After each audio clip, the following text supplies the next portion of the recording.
Entonces vamos a comenzar a ver este tema. Después de nosotros haber entendido la fisiología de cómo se van a dar los eventos por el tema de la aterosclerosis, por resumirlo, después de haber interpretado adecuadamente todas las variables que pueden existir para el uso adecuado de las pruebas del perfil lipídico, vamos a entrar al siguiente campo, que es el riesgo cardiovascular.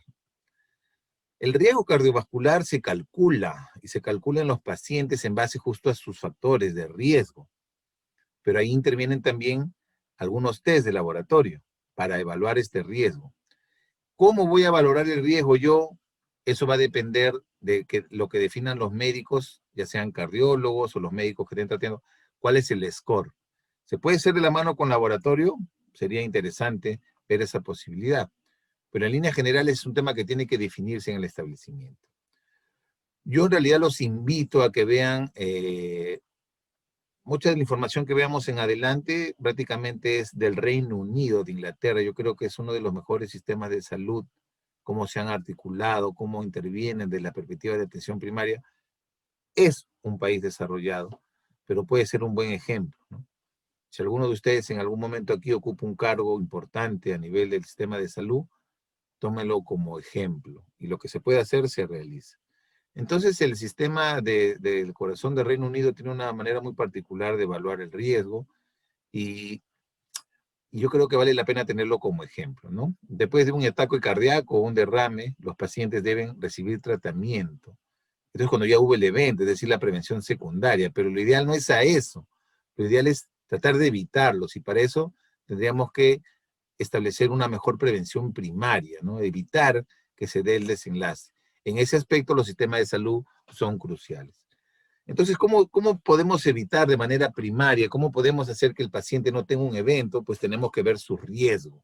Y para ver el riesgo, se han hecho muchos estudios y en base a estos estudios se han hecho calculadoras de riesgo. Es decir, una vez que yo conozco a mi población, sé cuáles son sus factores de riesgo, cómo puedo calcular y cómo puedo estimar en un futuro qué riesgo va a tener de tener un evento ese paciente. Y de todos ellos, el que más destaca es el estudio de Framingham, definitivamente, que se hizo hace muchos años, ¿no? Eh, este concepto de evaluar el riesgo fue a raíz de este gran estudio que se hizo, pues, desde hace muchos años. Vamos a ver aquí cuándo empezó, ¿no? Acá están los fundadores del primer estudio, los investigadores primarios. Esto se hizo en la Universidad de Boston, también con la misma institución que hizo el tema del NACEP. Y ahí pues apareció este bendito cuadro donde comienzan a estratificar por el riesgo, por ejemplo, entre no fumadores y fumadores, entre valor de colesterol, ¿no? En hombres y mujeres y en los grupos etarios, de acuerdo a la gente que iba participando de los grandes estudios.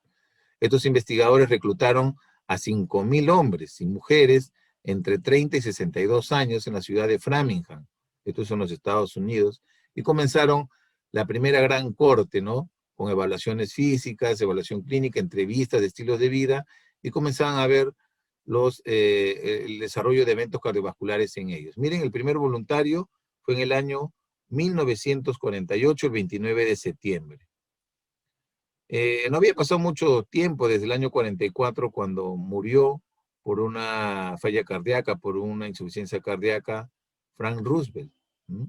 De ahí se generaron obviamente algunos temas y posteriormente pues el estudio comienza a desarrollarse recién en el año 1948, la primera gran corte poblacional.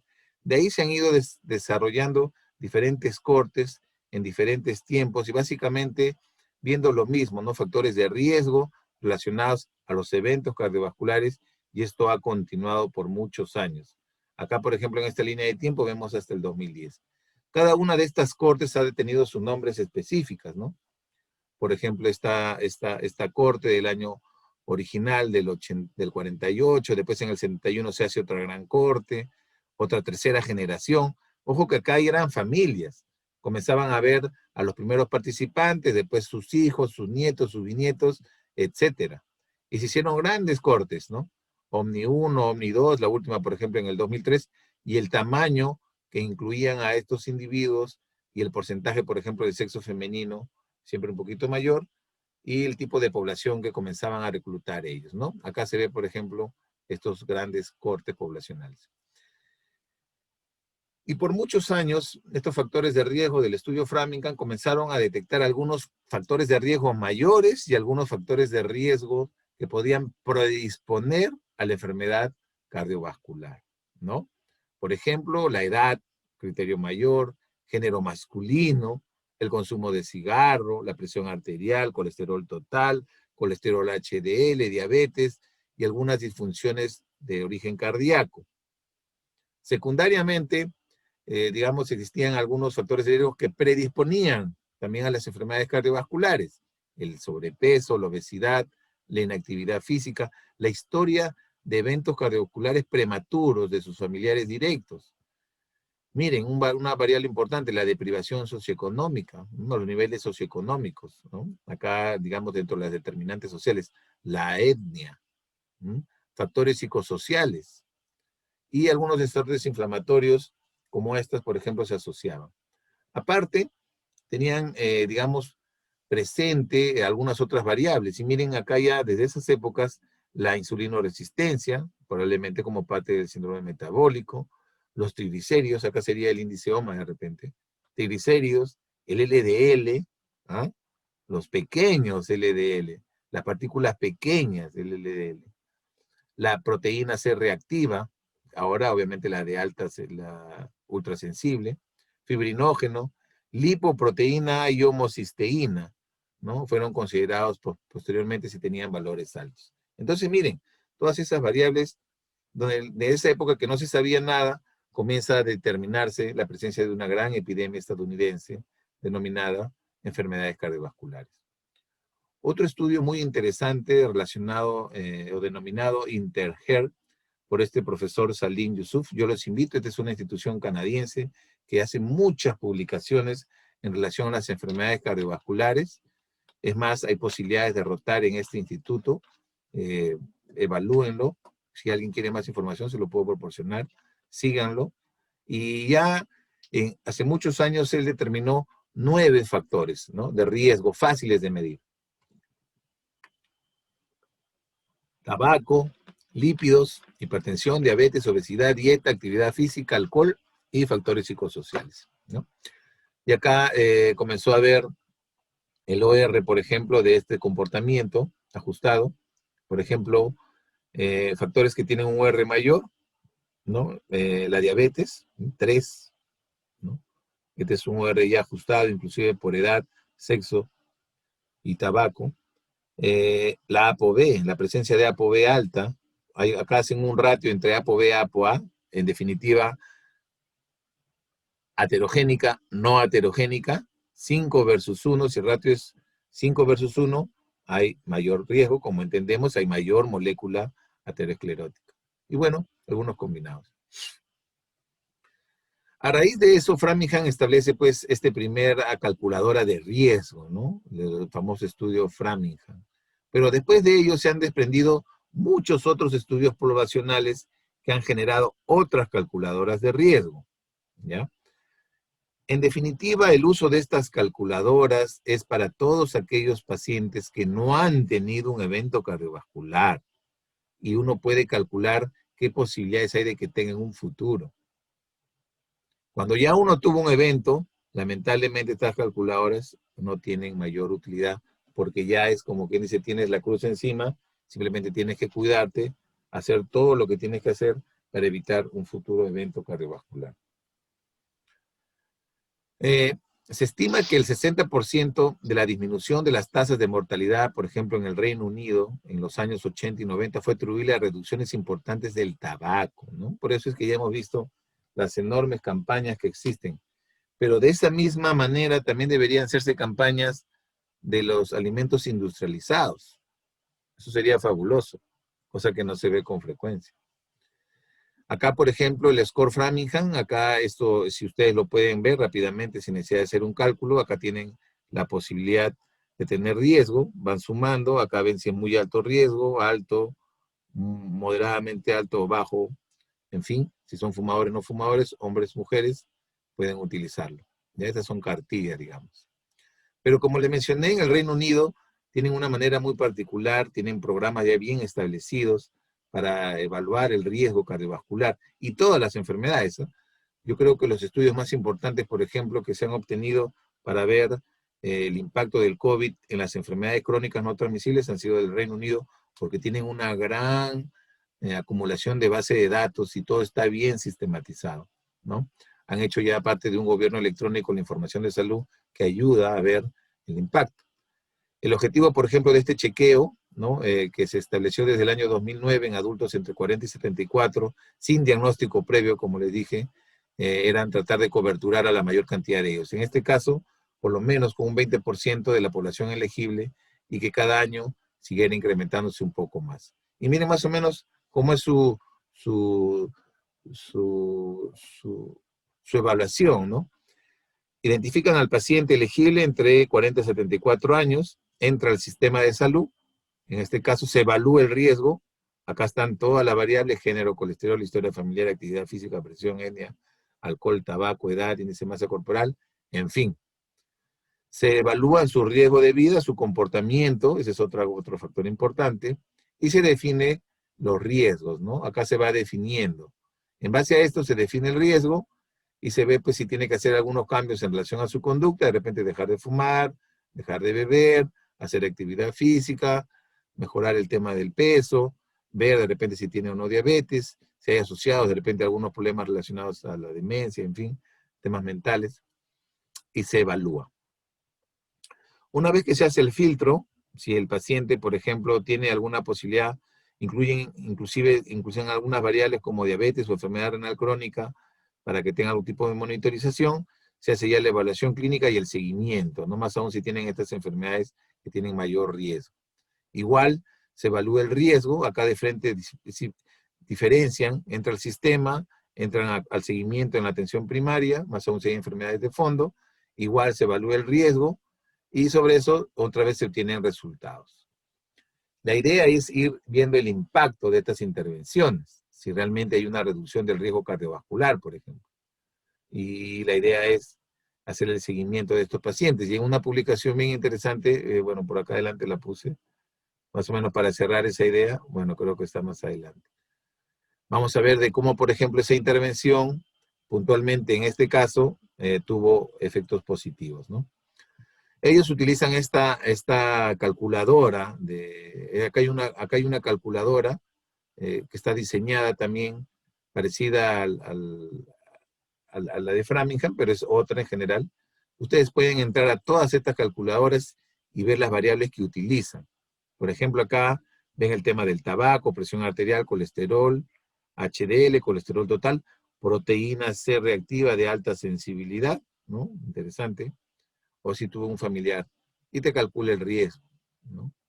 Acá, por ejemplo, un caso de una persona que podría tener un riesgo, acá una persona que tiene, por ejemplo, 45 años, que no fuma, que tiene una presión arterial sistólica adecuada, un colesterol bien, bueno, un HDL en 43, una proteína baja, no tiene antecedentes familiares, se le calcula y miren, dice, como se muestra en el gráfico a continuación, a los 45 años su probabilidad de tener un ataque cardíaco, accidente cerebrovascular u otro evento de enfermedad cardíaca será del 1% en los próximos 10 años, ¿no? Entonces, estas calculadoras te dicen en 10 años qué probabilidad vas a tener de un evento si tienes estos estilos de vida y si tienes estas variables.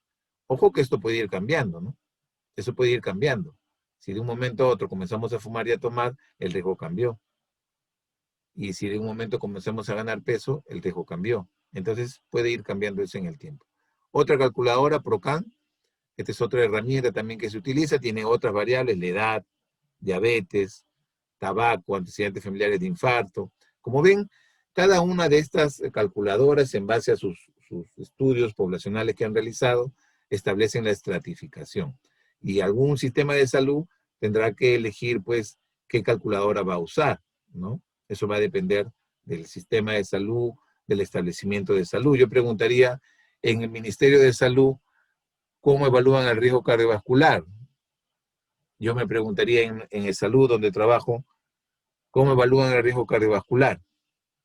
¿Cuál es la calculadora que se utiliza? ¿Se calcula el riesgo cardiovascular? Yo le voy dejando esas inquietudes. Los niveles de HDL, por ejemplo, para esta calculadora, los factores de riesgo, los triglicéridos son utilizados, ¿no? Hay otro que se utiliza mucho en Europa, que se llama esta, que es el del Gallagher Score. Es una evaluación de riesgo, digamos, coronario, que esto se utiliza ya también hace bastante tiempo, desarrollado por la Sociedad Europea de Cardiología. La base de datos se obtuvo de 2 estudios, mira, más de 250.000 pacientes europeos, igual establecen sus riesgos y utilizan sus cartillas. Acá, por ejemplo, de esta no he hecho el cálculo. Y la que utilizan en el Reino Unido, la que utilizan ellos es esta calculadora que le llaman el QRIS, que ya está en su tercera versión del año 2018. Miren, acá incluyen otras variables, ¿no? Te preguntan, por ejemplo, si tienes fibrilación auricular, si tienes migrañas, si tienes artritis reumatoide, si tienes lupus, si tienes enfermedad mental severa, si tú utilizas medicamentos antipsicóticos, si tomabas bebidas esteroides, perdón, regulares, si tienes diagnóstico de disfunción eréctil, relación colesterol HDL, en fin, como ven, son múltiples variables, ¿no? Y de todas las calculadoras refieren que es la que ha demostrado que predice el riesgo cardiovascular con mayor precisión. Acá, por ejemplo, en base a un paciente con poco riesgo, si ustedes ven, la probabilidad de tener un evento en los próximos 3 a 10 años es del 5%, en base a los... En otro caso, por ejemplo, puse otras variables y acá era del 80% la probabilidad de tener un evento en los próximos 10 años.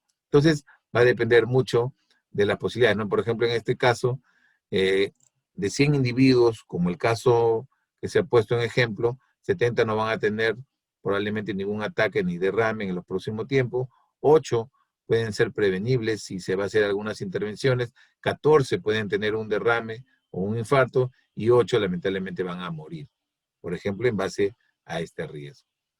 Hay otra calculadora también de otro grupo de sociedades, que es esta calculadora de acá, la JBS3, ¿no? Que también te calcula igual lo mismo. No aplica el método de evaluación, por ejemplo, de riesgo a 10 años para el puntaje de riesgo por vida, en fin, incluye otras variables. También está la calculadora de la Asociación Americana del Corazón y el Colegio Americano de Cardiología, CB Risk Calculator. No usa una herramienta, en realidad acá también es cuestión de verlo, ¿no? Como le mencioné, hay algunas exclusiones para hacerse una evaluación de riesgo. Eh, por ejemplo, pacientes que tienen ya establecida una enfermedad aterosclerótica, no tendría sentido. Hipertensos, en los cuales ya se evidencia un daño de órgano blanco, es decir, ya deben tener un daño, por lo tanto no es candidato. Diabetes tipo 1 o 2, dependiendo, dice, ¿no? Disfunción renal, pacientes con antecedentes ya de dislipidemia de origen genético, o si tiene más de 75 años acá, ya todo paciente por encima de esta edad debería considerarse como un riesgo alto. Entonces, la evaluación de estos riesgos es importante si queremos ver el impacto al final del riesgo en los pacientes, ¿no? Acá, por ejemplo, en este estudio, donde evalúan el impacto en el Reino Unido de la prevención de enfermedades cardiovasculares, se ve cómo mediante esta calculadora, en su versión 2, en el 2013 tenían un 66% de personas con alto riesgo. 2 años después, con las intervenciones que se realizaron, bajó a 42. Entonces se ve la intervención, ¿no? En este caso, por ejemplo, identificar el riesgo. No todos los pacientes con riesgo mayor al 10% en los próximos 10 años van a necesitar de repente tomar estatinas. Hay que evaluar ese tema. Priorizar a las personas con un riesgo superior al 10% a 10 años para evitar enfermedades cardiovasculares, en fin. Entonces, hay que tener presente todas esas variables al momento de evaluar el riesgo cardiovascular y al momento de asignarle a una persona cuál es su riesgo. Como vimos en un inicio, hay dislipidemias o dislipoproteinemias de origen primario o secundario. Y en definitiva, las primarias están asociadas a factores genéticos. En líneas generales, habrían que solicitar algunas evaluaciones, ¿no? Para descartar y ver la posibilidad de que sea de origen secundario, ¿no? Perfil tiroideo, hemoglobina glicosilada, evaluar la función renal, el perfil hepático, en fin, son algunas opciones que hay que tener. Hay que tener presente también la prevalencia de enfermedades de origen familiar. Como les dije, existen. Hay un componente familiar heterogénico relacionado al tema genético. Acá están todas ellas con sus frecuencias. Quizás la más frecuente es esta, la hipercolesterolemia familiar de tipo heterocigoto, ¿no? Es la que tenía rangos más altos de LDL. Es un tema de los más frecuentes. La hipercolesterolemia familiar es la más frecuente, la más prevalente comparado con otras. Hay criterios diagnósticos también para definir esta enfermedad, pero una de las características es que tiene santomas en los tendones, ¿no? Como parte de los criterios mayores de Simon y Brume. Aquí algunas imágenes. Se recomienda un enfoque importante en este tipo de pacientes por el tema del riesgo que tienen, ¿no? En este caso, en el Reino Unido, pues hacen una intervención intensa para tratar de buscar. Acuérdense que esta familia y todas sus generaciones van a tener un riesgo cardiovascular importante por la hipercolesterolemia familiar, ¿no? ¿Buscamos las hipercolesterolemias familiares en nuestro sistema de salud? Es un tema que habría que entender. También hay la hiperlipidemia combinada. Acá lo frecuente se ven algunas alteraciones en el ojo, por ejemplo acá un aro alrededor, o estos famosos santomas que se ven en algunos pacientes, ¿no? Este es un tema importante. Si ustedes ven a pacientes que tienen estos santomas, estas lesiones, es muy probable que tengan alguna alteración de dislipidemia. Habría que conversar con ellos, orientarlos, ¿no? Acá, por ejemplo, todas las alteraciones que pueden presentarse en estos pacientes. La hipertrigliceridemia severa tiene una particularidad que son estos santomas eruptivos. Miren, ¿ve? En la piel se presentan estos acúmulos de triglicéridos, ¿no? También hay que evaluar la prevalencia de estas enfermedades en nuestra población. Y como les dije, la lipoproteína A es un tema importante, especialmente en aquellos que no mejoran sus valores de LDL o que tienen antecedentes familiares de riesgo, ¿ya? Es un tema importante. Por ejemplo, acá el riesgo de infarto aumenta 2 a 3 veces. Y esta sociedad europea ha recomendado pues, la medición en personas con antecedentes personales o familiares de enfermedad cardiovascular prematura en específico, ¿no? Y acuérdense que su tratamiento es la aféresis, ¿ya? Interesante.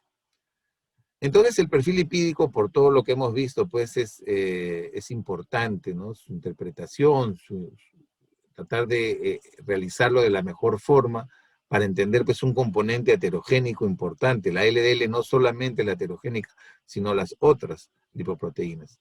Y el valor del HDL, como digamos, por lo tanto, por ejemplo, en ellos, este es su perfil lipídico. Triglicéridos, colesterol total y colesterol HDL. Acá no está, si ustedes ven el LDL, porque el LDL deben de calcularlo. Y si el triglicérido está elevado, de recién podríamos usar el LDL. Y con estos valores podríamos de repente ver cómo está el colesterol no HDL, simplemente por esta resta. En fin, a tenerlo presente. Se prefiere el colesterol LDL y colesterol no HDL. De los dos existe un fuerte argumento para el uso preferencial del no HDL. Dado que es un cálculo simple, como ven, no necesito yo estar viendo esta variable, lo calculo rápidamente y se puede medir inclusive sin ayuno, ¿no? Por el tema de que no utilice el triglicérido, el colesterol no HDL. Si tenemos los rangos bien definidos, podemos hacer intervenciones. Entonces, las dislipidemias familiares son, aunque no lo crean, un poco comunes. En realidad están subdiagnosticadas y especialmente sin tratamiento, por lo tanto están en un riesgo elevado de hacer pues enfermedad coronaria en cualquier momento, ¿no? Las hipertrigliceridemias, como vimos, por encima de 800, si no me equivoco, hay un mayor riesgo de hacer pancreatitis, por ejemplo, cuando es grave, ¿no? Hay que tener presente ese detalle. Entonces vamos resumiendo y vamos viendo que la disminución de colesterol impacta positivamente en la evolución de los pacientes, más aún si tienen riesgo de desarrollar enfermedades cardiovasculares. El riesgo va a disminuir si los niveles de colesterol van a disminuir. Eso es la realidad y eso ya está demostrado, ¿no? Eso está demostrado. Por eso es importante conocer el riesgo, por ejemplo, en las enfermedades de tipo genético, ¿no? O las hipercolesterolemias familiares, en fin. Miren, trastornos lipídicos familiares asociados con eventos cardiovasculares. Casi todas ellas, la presencia de lipoproteína A. la presencia de la hiperlipidemia combinada, la dislipidemia familiar. Miren, 20%, 15%, ¿no? Entonces hay que tener presente siempre en estos pacientes esta posibilidad. No debería pasar por alto. Muy bien, entonces, ya de la perspectiva de tratamiento, ¿qué podríamos hacer para tratar de mejorar estos valores? Y ahí entran, pues, en definitiva, cambios del comportamiento, componentes relacionados a las dietas, por ejemplo, ¿no? Es un tema importante. La dieta influye de manera sustancial al momento de evaluar las dislipidemias. Por ejemplo, en este caso, vemos cómo reducir grasas saturadas impacta esto en un 11%. Reducción de peso, por ejemplo, en un 10%. Algunos alimentos funcionales que tienen alto contenido de fibra o que en realidad tienen un beneficio en nuestro metabolismo, influyen de manera importante. Mira, la concentración de estenoles y estanoles. Vamos a ver estos famosos alimentos funcionales. Yo he tratado de revisar un poco, averiguarlo, es bien interesante. Estos de acá en especial, esteroles o estanoles, son aquellos que tienen bastante capacidad de absorber la grasa al momento de alimentarnos. Y aquí les traigo esto. ¿Saben qué es esto? ¿Alguien ha comido esto? Yo la verdad no he comido.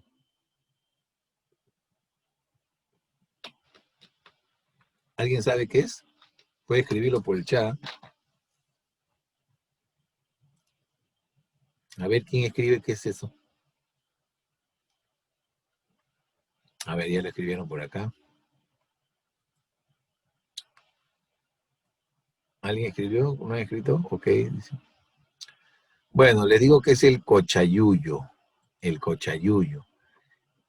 Un doctor, un colega patólogo, el doctor Ennio Pasalacqua, hablaba mucho de la importancia de comer esto en nuestros alimentos y disminuye de manera importante, ¿no? Inclusive le hablaba más que las estatinas, ¿no? El consumo de cochayuyo. Como son algas, van a tener una capacidad de absorción importante y van a permitir absorber en los alimentos este tipo de grasas. ¿Cómo deberían tratarse, pues, las dislipidemias? Acá, bueno, hay una serie de variables, ¿no?, que tendríamos que tener presente. Acuérdense que no todos los pacientes van a ir bien, ¿no? Tenemos que tratar de monitorear, digamos, el éxito. Monitoreo de laboratorio, clínico, drogas, en fin, ponernos objetivos. Es un tema interesante para tratar de abordar de manera correcta las dislipidemias. De manera tradicional, por decirlo así, el primer medicamento del cual se hace mano para tratar de mejorar este tema son las famosas estatinas. Las estatinas son medicamentos que inhiben una enzima en particular que permite, digamos, una reducción importante del LDL, ¿no? Y una mejora del colesterol HDL. Y todas ellas tienen, digamos, una intervención en relación a su capacidad de disminuir el LDL. Y a eso le llaman de baja intensidad, de media intensidad o de alta intensidad. Alta intensidad porque la posibilidad de disminuir el LDL es mucho mayor. Y estas, por ejemplo, rosuvastatin, cuando se utiliza en dosis importantes, van a tener una posibilidad de reducir el colesterol lipoproteína en un valor importante, ¿no? Y obviamente está en relación a su dosis, lo que le llaman dosis máxima o dosis bien tolerada. Y de baja intensidad van otras. Por ejemplo, la torvastatina, que es una que se utiliza mucho, es una estatina de moderada intensidad, que si le agregamos con mayor cantidad de dosis puede llegar a valores de alta intensidad, de máxima tolerancia. Entonces, es importante esto porque las guías actuales recomiendan el tipo de dosis en relación a la evolución del paciente, ¿ya? Eso va a depender mucho de eso. Y la evolución va a depender del éxito de cómo vayamos monitorizando. Pero es importante entender que las estatinas, aparte de reducir específicamente a algunas lipoproteínas como el LDL, tienen un comportamiento que le llaman efecto pleiotrópico. Estos efectos pleiotrópicos son importantes, porque estos efectos pleiotrópicos permiten, por ejemplo, generar una actividad antiinflamatoria, una mejora de la disfunción endotelial y la estabilidad, por ejemplo, de la placa. Este es un tema muy importante. Es decir, a pesar de que no has tenido de repente un evento y por tus condiciones clínicas, si tienes algunas placas, como hemos visto, esas que están a punto de romper, la concentración de lípidos puede disminuirse con el uso de estos medicamentos. Es decir, puede ayudar a evitar que esas placas se desestabilicen porque va a disminuir la concentración de estas lipoproteínas dentro de estos espacios. Como le mencioné también, la evaluación del riesgo residual es un tema fundamental, ¿no? Esto va a estar determinado por factores de riesgo modificables, ¿no? La hipertensión, el tabaquismo y la diabetes. A veces, como está relacionado a los estilos de vida, de repente el paciente no hace mejoras, por lo tanto el riesgo persiste. Reducir aún más las lipoproteínas aterogénicas, como ApoB, por ejemplo, o aumentar las ateroprotectoras, como la HDL, son enfoques importantes, ¿no? Propuestos. ¿Quiénes tienen poco éxito en relación a este tema? Pacientes, pues, que tienen de repente, digamos, una mala respuesta a la terapia, una mala respuesta a tratar de consumir adecuadamente alimentos o mejorar de peso.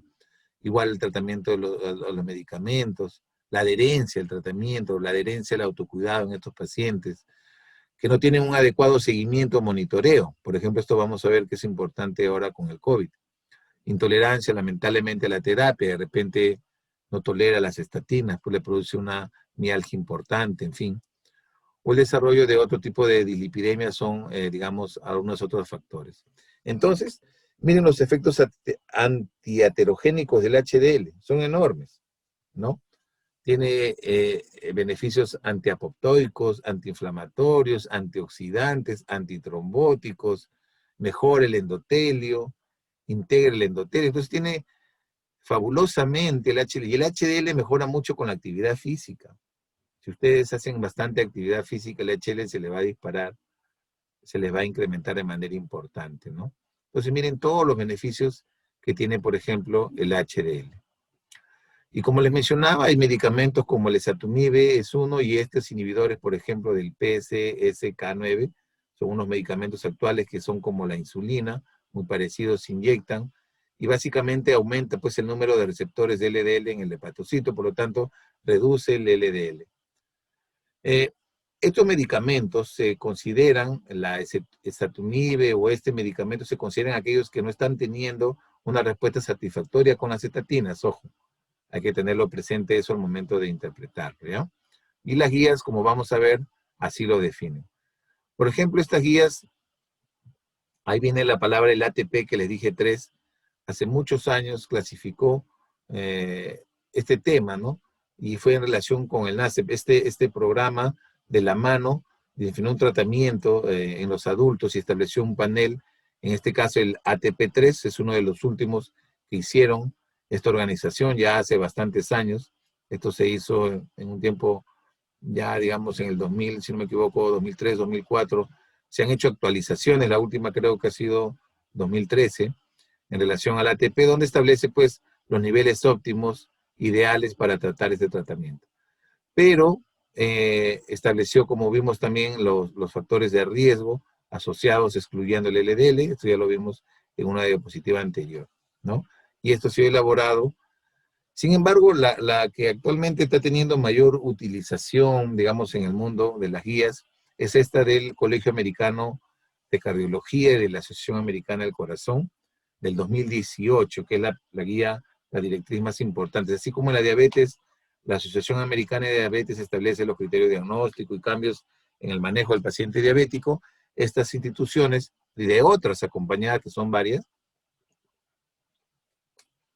definen los parámetros más importantes para el manejo de los pacientes con riesgo de enfermedad cardiovascular o los que lo tienen, qué intervenciones hay que hacer. Entonces le he traído creo que 6 del top 10 de recomendaciones para llevar a casa para reducir el riesgo de enfermedad cardiovascular ateroesclerótica mediante el manejo de colesterol, así le llaman, ¿ya? La primera y la más importante, el estilo de vida saludable disminuye este riesgo. En las personas más jóvenes, un estilo de vida saludable puede reducir el desarrollo, obviamente.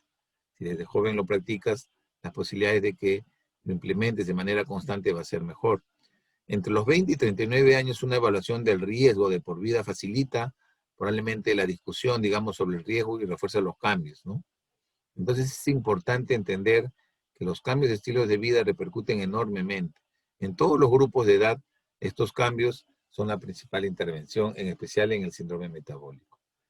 Como segunda recomendación, dice que en pacientes con estas enfermedades, con el riesgo de enfermedades cardiovasculares, clínicamente, reducir el LDL con estatinas de alta intensidad o con estatinas toleradas al máximo.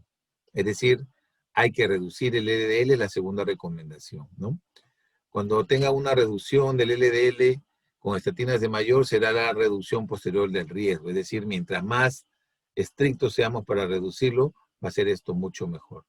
Siempre tratando de buscar a veces la respuesta de tolerancia máxima a esta estatina o por lo menos reducir un 50% de ese valor inicial del LDL. Entonces, esto sigue en esta guía y es lo que recomienda.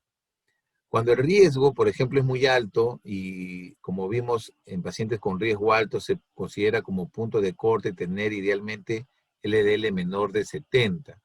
Yo les invito a que vean en laboratorio o los que tienen en la parte clínica si sus pacientes tienen valores por debajo de 70. En aquellos que tienen alto riesgo ese es el punto de corte ideal, ¿ya? Entonces, cuando el riesgo es muy alto, incluye un historial de múltiples eventos importantes. Un evento importante, esa es la definición de riesgo muy alto.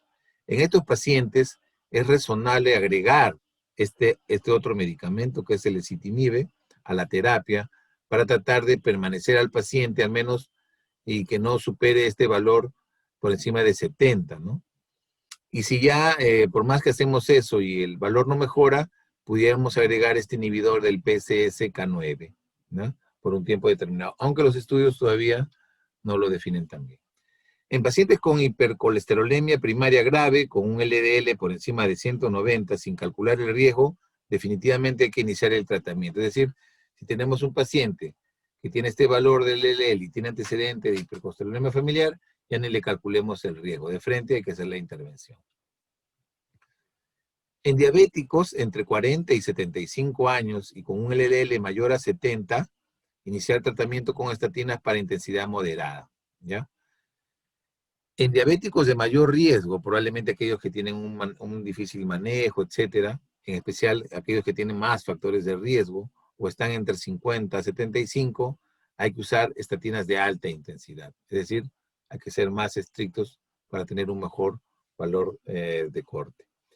En adultos, por ejemplo, entre 40 y 75, cuando se evalúa su riesgo como prevención primaria, debe tener una conversación siempre con el médico. Es decir, acá tiene que haber un vínculo importante para que el médico le explique qué es el riesgo cardiovascular, cómo vamos a intervenir, qué cambios tienes que hacer. Inclusive el manejo debe ser multidisciplinario porque los cambios de conducta son difíciles. Tratar a un obeso, por ejemplo, es como tratar a un drogadicto, a un adicto al alcohol o a un adicto al tabaco. Son adictos a la glucosa. Entonces el tratamiento es multidisciplinario, psicólogo, nutricionista, médico, en fin, es complejo.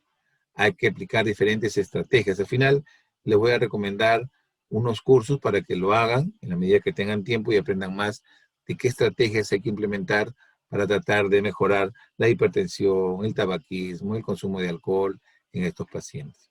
En fin, decisiones compartidas y hay que incluir de repente otros test. Entonces, para resumir este tema, mientras más riesgo cardiovascular tengamos, los valores para disminuir el LDL deben ser más estrictos. Por ejemplo, uno con muy alto riesgo, el LDL debe estar por debajo de 55, por ejemplo. Con un riesgo alto, 70. ¿Quiénes tienen mayor riesgo? Acá les establece algunas condiciones. Por ejemplo, diabético, que tiene un órgano ya dañado, más de 3 órganos, ¿no? O un paciente diabético tipo 1 con más de 20 años de tratamiento, por ejemplo. Y en sí, comienza a definir cada uno de los casos. La idea es que a mayor riesgo, el LDL debe disminuir más.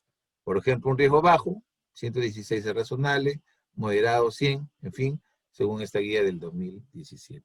Igual hay otras alternativas, por ejemplo, como vimos, ir de repente hacia la aterosclerosis subclínica, buscar lesiones ateromatosas, ver de repente si hay ya alguna lesión curada, en fin, esa es una posibilidad y siempre tener presente que la modificación de los estilos de vida es fundamental para evaluar el riesgo cardiovascular. Muy bien, entonces en ese consenso que vimos al inicio, al final deja algunas preguntas sin respuesta y recomendaciones para futuras investigaciones. ¿Qué preguntas se plantean ellos? Por ejemplo, ¿qué método dosado o calculado de LDL proporciona el mejor valor para la medición estándar de oro, para garantizar una adecuada interpretación, ¿no?, del LDL al riesgo heterogénico de las partículas del LDL verdaderas? ¿Ves? Una pregunta compleja. Se utiliza en la práctica clínica los objetivos del LDL y colesterol no HDL recomendados por las guías, ¿ya? Hace una serie de interrogantes, ¿no? ¿Pueden los paneles de prueba multimarcadores de apolipoproteínas y o partículas y su clase de lipoproteínas proporcionar una evaluación individualizada? Si apuntamos hacia la medicina de precisión. Entonces aquí les dejo pues algunos temas y por ejemplo que hay algunas preguntas que pudiéramos abordar para futuras investigaciones. Yo he subrayado esta porque me gustó en lo particular. Los estudios clínicos y de costo-efectividad deben diseñarse para determinar los resultados de salud y las implicaciones económicas del tratamiento basado en ApoB en pacientes con alto riesgo, ¿no?, en relación con la atención estándar del manejo del LL. Sería fabuloso ver de repente publicaciones que aborden un poco este test desde la perspectiva clínica. Yo al menos en mi hospital Angamos, bueno, en la época prepandémica, solicité para este año ya tener ApoB, pero por el tema de la pandemia no ha podido, pero tengo la esperanza de que para el próximo año ya pueda tener ApoB y comenzar a manejarlo con los cardiólogos y de repente ahí comenzar a desarrollar algunas investigaciones en relación a este tema. Les dejo esa posibilidad para que lo vayan evaluando.